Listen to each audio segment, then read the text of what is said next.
Hi, magandang gabi, magandang araw sa inyong lahat, mga minamahal ko. Ito po muli si Ate Lisa. Bago po ang lahat, please subscribe and share and hit the bell below po para po update po kayo sa ating mga bagong kaalaman ngayon. Ang ibibigay ko po ngayon ay ang napakaganda pong love spell na para po maaligaga siya at lagi ka sa isipan niya, araw-araw po, araw at gabi man ay maiisip ka niya. So ito po ang gagawin natin. Simple lang po ito, pinakamadali lang pong gagawin. Pero po kailangan po mula sa puso at saka sa isipan. Una po sa lahat, shout out po dyan sa mga taga-subaybay ko sa mga kaalaman at saka po sa mga pinsan ko sa Japan, mga kaibigan ko po sa Singapore at isa pong taga followers po natin nasa Australia po at saka sa Melbourne, sa may Sydney, saka po sa Qatar, sa Oman, sa Dubai. Hello, Day Agnes. At saka po sa Lebanon. Hope okay na po ang lahat. And then sa Saudi, sa Bahrain, sa North Carolina, at saka po sa Dallas, Texas, at saka po sa UK. Magandang gabi, magandang araw po sa inyong lahat dyan.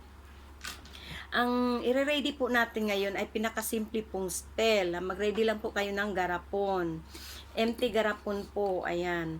Mag-ready din po kayo ng asin, ayan po. At saka po dahon ng laurel and red pen. Kasi ito po yung pag love spell po, ito po talaga gagamitin natin. And then ang maliit po na papel, ayan po. So ang gagawin nyo po ngayon ay dito po sa dahon ng laurel, isulat nyo po dito sa harapan ang salitang Zor. Ito, ganito po.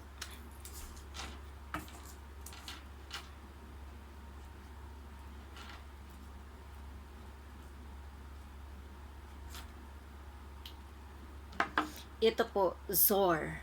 Ayan po. At sa likod po niya, dito po, isulat nyo po ang buo ninyong pangalan. Buo po ninyong pangalan. Example, katulad ko. Lisa Alamugan. Yan po.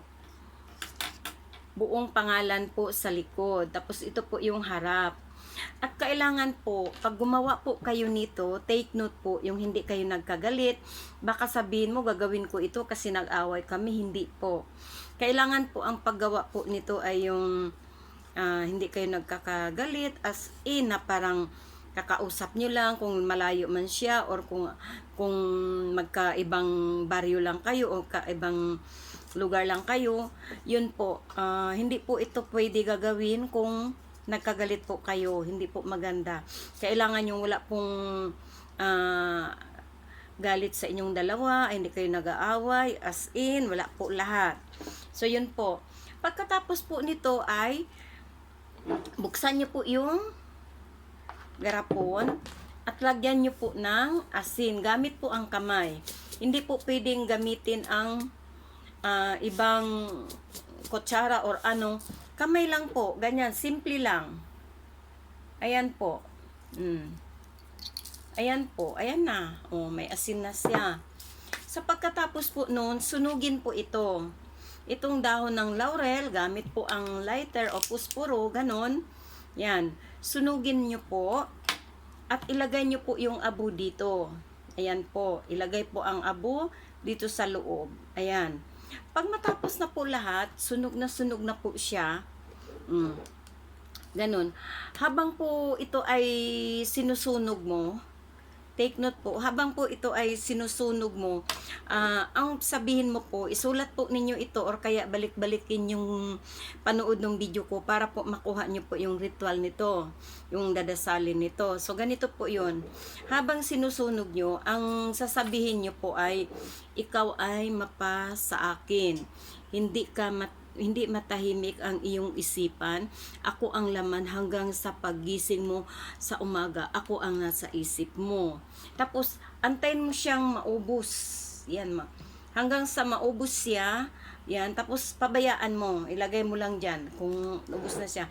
Tapos po, kuha po kayo ng papel. Ayan po. Kailangan po, ang paggawa po ninyo is concentrate. Talagang nasa isip nyo at puso ninyo ang gagawin ninyo na talagang gaganda yung relationship ninyo. At hindi na siya yung mag-isip-isip pa kung ano-ano pa na iba. Ikaw lagi yung nasa isipan niya. Pagkatapos po, kung nasunog na yung dahon ng laurel at nandito na po sa loob ng garapon, isulat niyo po dito ang pangalan niya po, buong pangalan. Kung alam niyo po yung kapanganakan niya, mas maganda po idugtong niyo po para siyang siya talaga. Halimbawa, ang pangalan niya is Junel Alvarez, ganun po yung kapanganakan niya. Pagkatapos po, ilagay po ninyo ito sa loob. Ganyan. Ito po. Yan, ilagay nyo po dyan sa loob. Ayan po. Pagkatapos po, takipan ninyo. Yan. Pagkatapos po, tuwing matulog po kayo, itabi nyo po sa pagtulog ninyo. Pagkatabi nyo matulog po, banggitin nyo uli yung binanggit nyo na dasal o ritual para sa kanya na ikaw ay mapasa akin, hindi matahimik ang iyong isipan, ako ang laman hanggang sa paggising mo. Ganun po. Hanggang sa pagising mo, ako ang nasa isip mo. Yan. 3 gabi nyo po gagawin. 3 nights po ninyong gagawin. Pagkatapos po, kung matapos na po ang 3 gabi, kuhanin nyo po ito. Yan. Buksan mo. Kuhanin mo po yung pangalan niya na sinulat mo. Kuha ka po ng lighter at sunugin mo siya. Ilagay mo din dito. Kailangan walang matapon. Lahat-lahat. Yan. Sunugin mo. Sunugin hanggang sa maabo lahat. Pagkatapos po, nang naabo na po siya lahat, hanap ka po ng halaman or puno na may puno ng bulaklak or kahoy, or kung wala, lupa mismo, hukay ka, ilibing mo ito lahat ilibing. Huwag sali ang garapon, baka isali nyo naman ito yung mga abulang at asin, ilibing nyo doon sa lupa para po silyado na po yung isipan niya, at kung kayo man po ay magkakatuluyan ay hanggang wakas na po yun. Kasi po, basta ang sabi ko sa iyo, pag ginagawa nyo ito, kailangan talaga yung willingness ninyo talaga na maging kayo at talagang decide ka na. Huwag mo pong gagawin kung hindi mo mahal at alanganin ka or may hinahangad ka pang iba. Hindi po maganda, hindi po yun. Kailangan po, kung gagawin mo ito, yung decide ka na sa sarili mo na siya na talaga. Kasi mahirap po magpasakit ng tao kung ma-inlove na siya sa'yo ng todo. Pagkatapos ay maghanap ka pa ng iba, hindi na po maganda yun. So, kailangan po, will ka talaga na siya na walang pagsisisi, na siya na talagang mahal mo, gagawin mo. Yun po. So, ay sana po ay matutunan ninyo at tamang proseso lang po. Sana magawa ninyo ng tama.